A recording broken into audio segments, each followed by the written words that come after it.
media. And let's bring in our next guest, the Executive Director of ANJEC, our buddy Jen Coffey. Hi, Jen. Wonderful. Thank you, Ed. I appreciate it. It's good to see so many faces that I recognize, some names I recognize, and some new folks too. So we have a couple members of ANJEC here who make me look good. So Cheryl Reardon is here, and I believe Randy Rothmel is also here. So they are our staff who are located in South Jersey. So if you have any questions, I might point to them because they know the terrain better than I do. I am pleased to present, Ed, I'll try to get us back on track here. Let me share my screen. I also have the pleasure of serving for just about 10 years now on the State Water Supply Advisory Committee or Council. And so I'm pleased to talk a little bit about water tonight. You all should be able to see my screen. Is that correct, Ed? Can you nod or let me know? Okay, great, perfect. So ANJEC's mission, if you don't know us, yes, please follow us on social media. I am very pleased to announce that our Facebook page is back. It seems that we may have been targeted by some anti-climate change, some climate denying folks, and they reported our page as spreading some false information because if you don't believe or really understand, because climate change isn't a belief system, it's a series of facts, then I suppose it's a hoax. So go ahead and follow us and share information, give us a boost, show Facebook that, yeah, we are real. We'd appreciate that. Thank you. We're also going strong on Instagram these days as well. We've gone a little light on Twitter just because there's something happening over there. That's for another session. But ANJEC's mission is really to support environmental commissioners. We work an awful lot with green teams, open space committees, and anyone who really wants help in their community. We focus on protecting and restoring our natural resources and ensuring healthy and equitable communities. And we do that in a variety of ways. We have a small grants program. We have lots and lots of educational programs. We've got a quarterly magazine. So follow us and tap into that good stuff.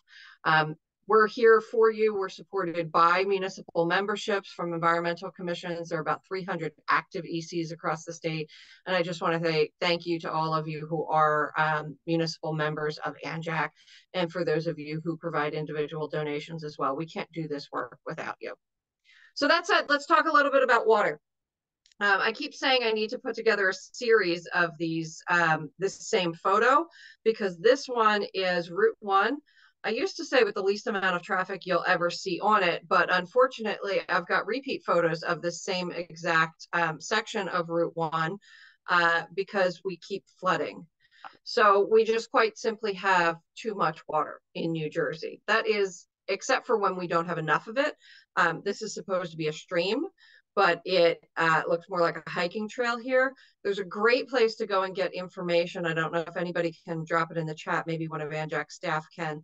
njdrought.org. That's njdrought.org. They have a stoplight system of telling you how we're doing in terms of water supply, and they break it down in different regions. It's a great website that the staff at the DEP who support the Water Supply Advisory Council put together. So in New Jersey, our water problems are we've got too much of it, except for when we don't have enough.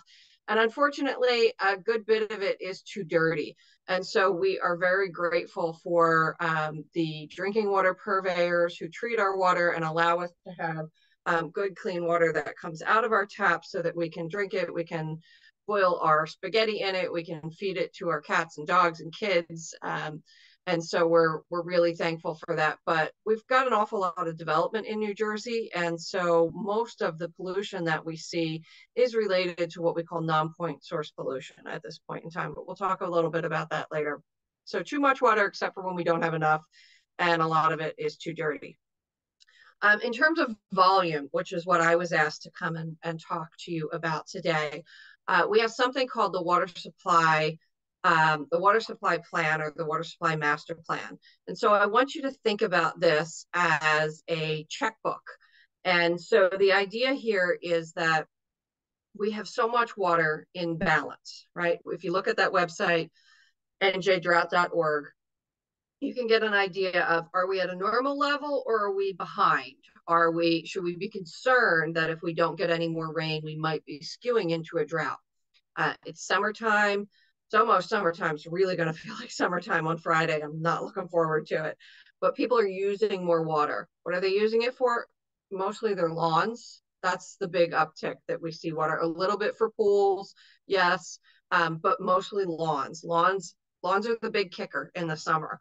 And then we see a precipitous drop off come Labor Day. So think about for anybody who has or have had a checkbook, if you haven't had a real checkbook and a hard copy one, you still have to balance your account, right? So you think about how much you're using versus how much is going in. And that's what the water supply plan really looks to do. So we look at things such as current population, population projections. How much water is that population using? How much water is that population projected to use? What are the things that can change the amount of water that that population uses? Well, low flow toilets, low flow shower heads, water efficient appliances have made a huge impact in terms of calculating how much water is used. We do it based on bedrooms. So the number of bedrooms in an apartment, a home, a skyrise, anything like that. So we're in the process right now of updating the water supply plan.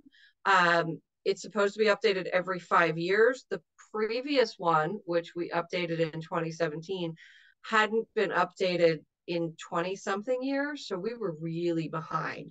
So it's only 2023. We'll have that update done likely before the end of this year. So we're not too far behind in terms of updating that thing.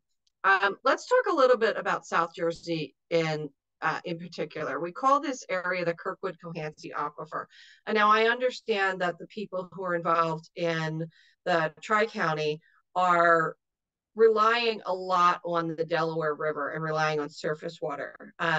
So we've got people on here that can talk about that tonight. I wanted to talk a little bit about the Kirkwood-Cohansey because it is our state's largest aquifer. It is really a magnificent feature. It has an enormous amount of fresh water. It's exposed to the surface. It's a whole lot of fun to kayak on.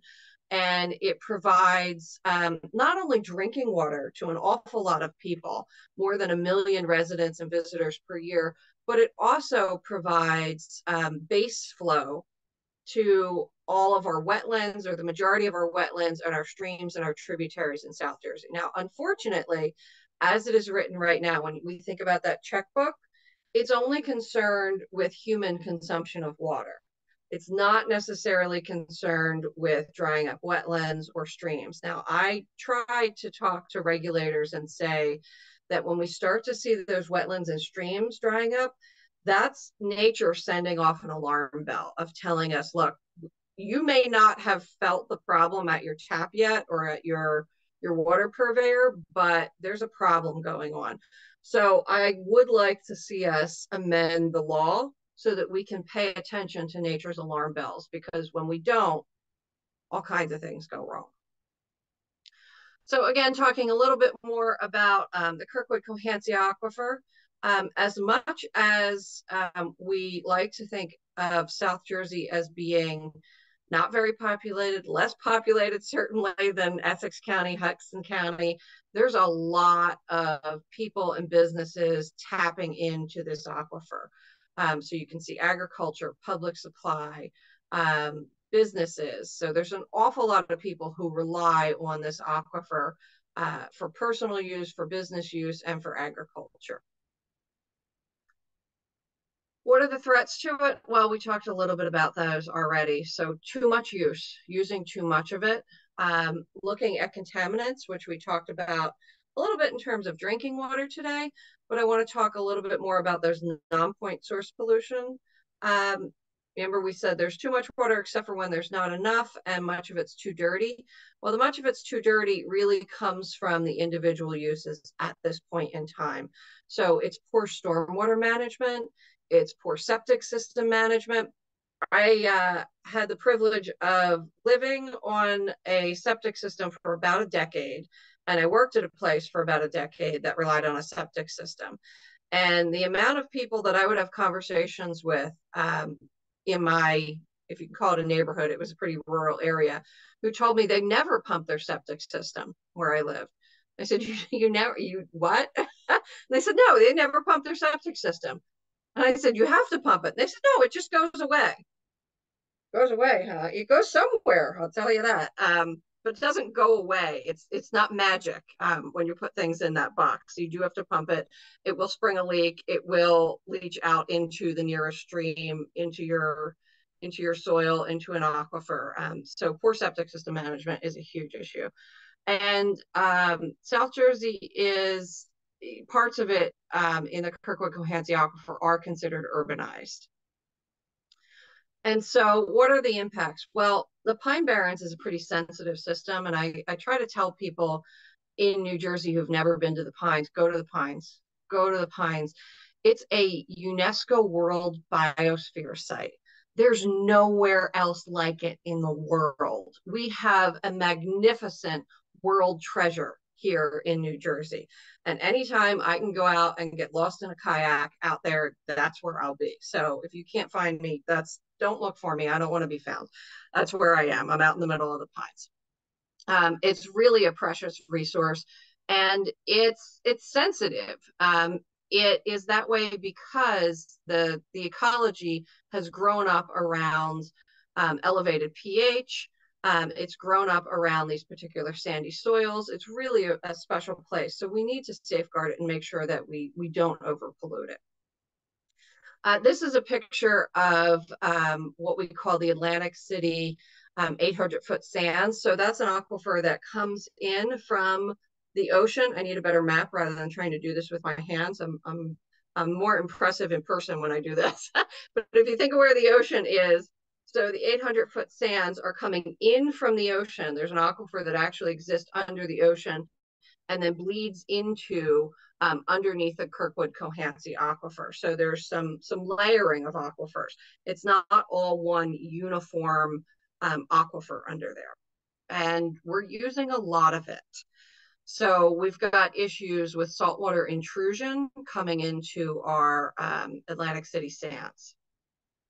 So what do we need? We need the water supply plan to look at the impacts that we're having today, but even more importantly, we need the water supply plan to look forward and account for, yes, population changes, but also climate change. If you can believe it or not, sitting here on May 31st, 2023, New Jersey is the state that is most impacted by climate change at this moment. And we have failed to this moment to incorporate planning for climate change into our water supply planning, at least at the state level. I'm not saying everybody everywhere has done this, but we have failed at a state level. In the last administration, prior to Governor Murphy's administration, there was an embargo on saying the words climate change. So getting climate change incorporated into planning documents like the water supply plan was a no-go. Now, thank goodness for cooperative agreements between states that research was able to continue, thank you, New York, for parts of New Jersey to get good assessments on what's happening here. So we were able to work with the University of Cornell, and then Rutgers was able to work with the University of Cornell to get a more in-depth understanding of what is going to happen in New Jersey moving forward. And the modeling looks really solid for about the next 70 years. So I'm excited that under this next water supply plan, we will be incorporating climate projections and what does that look like for managing our water supply and making sure that we have enough to keep growing good Jersey tomatoes, maybe not to water all of our lawns, I don't know, to keep us all going in terms of the water we drink and the water we use. This is, I believe this is Batstow Lake. That's the aquifer. So we have a perched aquifer in South Jersey. So you don't always get to see your aquifers, but in South Jersey, you can go see them. You can kayak on them. You can fish in them. You can have all kinds of fun in your aquifer. So I just have a couple more slides and then I will wrap up. As I said, New Jersey's an old state, right? We're one of the 13 original colonies. We have a lot of old development and it needs tending to. This shouldn't be a surprise to anybody. So when I talk about non-point source pollution or people pollution, the problem with having much of our water being too dirty is that our first comprehensive stormwater management rules that were designed to look not only at just moving water away, get it away. Well, guess what? We ran out of away. For the most densely populated state in the nation, there's no more away here. When we ran out of away, we had to start looking at better ways of managing stormwater. Our first comprehensive set of stormwater management regulations in New Jersey that looked at infiltrating water and treating it for water quality went into effect in 2004. So think about New Jersey as one of the 13 original colonies and 2004. There's an awful lot of development in that period that happened. And so what we're looking at now is going back and paying attention to the problems that past development has caused. It doesn't make that development bad. It doesn't make it wrong. Some of it was maybe short-sighted, but some of it happened back in the 1500s. So we've got some old stuff, and we have to look at how it's affecting us now, given the compounding problems of climate change. So we have the ability to adopt a stormwater utility. What the heck is a stormwater utility? A stormwater utility, the whole structure of it is focused on treating stormwater that has not been treated or managed in the past. So it's looking to correct the problems that past development caused. Well, who pays for it? That's the real crux of it. Somebody's going to pay for it at some point in time. So we can either do it in a systematic, equitable way, or we can do it in a way where whoever gets flooded gets screwed and has to pay for it. Somebody's going to pay for it. The way a stormwater utility works is it looks at how much impervious cover that's not managed by stormwater infrastructure does an individual own or manage. So if you have a big giant parking lot, let's say you're the sports complex in North Jersey and you've got a football arena and you have a big parking lot and none of that stormwater is managed, you're going to pay a higher fee than somebody who's got a row home or lives in an apartment. Why? Because you're a bigger part of the problem. If you don't want to pay the fee, oh, guess what? You can go ahead and manage your stormwater. So you could put in some detention basins, you could put in some porous asphalt, you could put in some green roofs. The whole point of this is to manage the dang stormwater. It's not to collect money, and it's to hold the people or businesses who are most responsible for the problem also responsible for the solution, so that it doesn't end up affecting the homeowner who happens to own the home that sits in the lowest lying area and gets flooded repeatedly. The preference for a stormwater utility is to install green infrastructure, because green infrastructure does a whole lot of things on the same property. It infiltrates stormwater, so helps prevent flooding. It prevents or it uptakes nutrients, so nitrogen, phosphorus, bacterial contamination can all be managed with green infrastructure, and it creates pollinator habitat. So you get a whole lot of co-benefits or multiple benefits on the same piece of land by using green infrastructure. So that's what I've got to say about that. Please do follow us. We're on Facebook and Instagram most intently right now. We've got a lot of sessions on YouTube, so we're over 100 sessions.